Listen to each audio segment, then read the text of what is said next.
Just a few words about meditation. First of all, you can't do meditation wrong.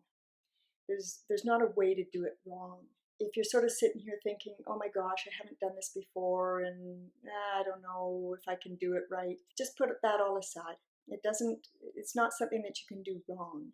You know, if you begin to do your meditation practice and you sit there and you think, oh my gosh, I'm not really noticing anything, and whether or not you have a quote unquote good meditation or quote unquote bad meditation, it's always working. So don't worry about that. Second thing I wanted to mention is about the breath. So here's the deal about the breath. If I were to ask people to take a nice deep breath, generally what they do is they go something like this. You know, they puff out their chest and they raise their shoulders and their breath goes about this deep. And the thing is that when our breath is only as deep as our chest level, that is quite shallow. And when we breathe shallowly, we are actually sending a message to our body to be on guard. Because you see, when we're in danger, if we should ever be in danger, our big muscles of our body need blood fast so that we can respond to danger quickly. And what allows our big muscles of our body to respond quickly is a lot of oxygen. So it's important for us to breathe shallow when we are in danger. But the thing is that we're rarely in danger. However, we most often breathe shallowly. So the importance of the breath is to bring the breath right down into the abdomen.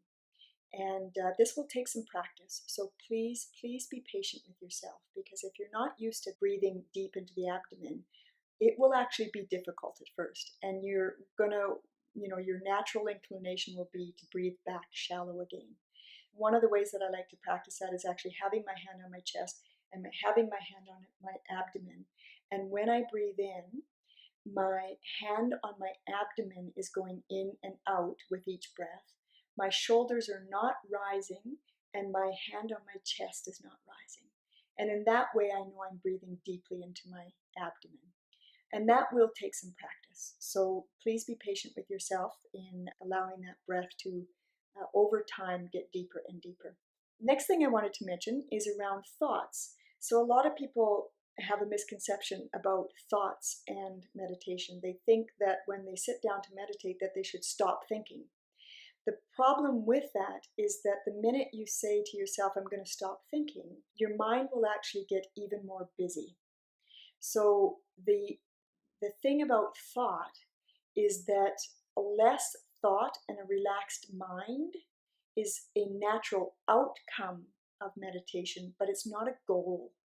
Okay, so here's what I mean by that. As you become an observer of your thoughts will become less.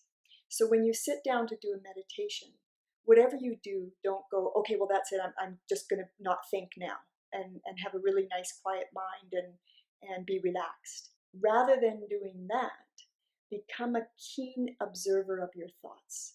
And what I mean by that is just watching them, much like clouds in the sky, going here and moving through the sky.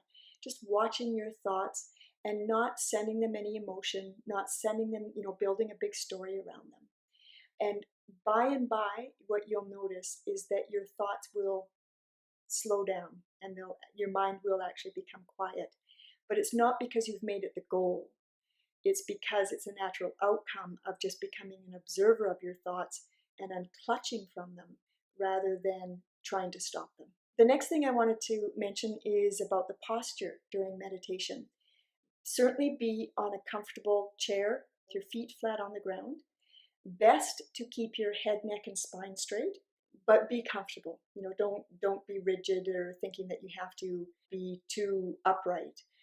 But at least to the extent that you can, keeping your head, neck, and back straight. If you begin to tilt your head down during a meditation, it'll be very easy to fall asleep. The next thing I wanted to mention is the eye bands. Please use them if you so feel inclined. Reason why for the eye bands is it's very easy to get sort of distracted and to want to open our eyes and see what's going on. So what the eye bands do is it really prevents that temptation to open our eyes during the meditation and kind of ruin the flow of the meditation. And as well, our thoughts are actually tied to the movement in our eyes. So sometimes with the eye band on, our eyes, the actual, eye movement is a lot less, and it helps for our mind to be a little bit quieter. The environment. Make sure before you start your meditation that you're in a comfortable spot, that it's a place where you're not going to be interrupted by the phone or someone walking in or whatever it might be. So to the extent that you can do that, that's great. Not that you have to set a special place in your house to do a meditation. It's just making certain that the phone's unplugged or, that sort of thing. And the very last thing that I wanted to mention is what some of the sensations that you might experience during a meditation. And some people can sometimes be surprised by these because they don't expect to have any sensation during a meditation. So I'll just mention a few of them, just so that, if by chance you do happen to have some sort of sensation during meditation, you won't be alarmed by it. So some people will notice that, when you close your eyes, generally speaking, you just see blackness. Some people will actually notice different colors or a nice white light. So don't be surprised if you happen to see different colors. So that's one of the things that can happen during a meditation.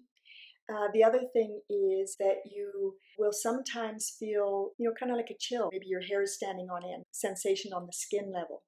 And this is just the way that the body responds to the level of relaxation and the different energy level that is being invoked during a meditation versus when we're up and active. During a meditation, you're moving in to yourself and focusing inward.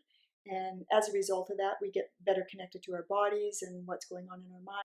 We're a lot more sensitive to the sensations at our skin level. So sometimes people will say, wow, I was tingling, like my feet were tingling, or I could feel it tingling in my chest. So if you're experiencing those sorts of things, know that those absolutely can be sensations as a result of doing a meditation as well.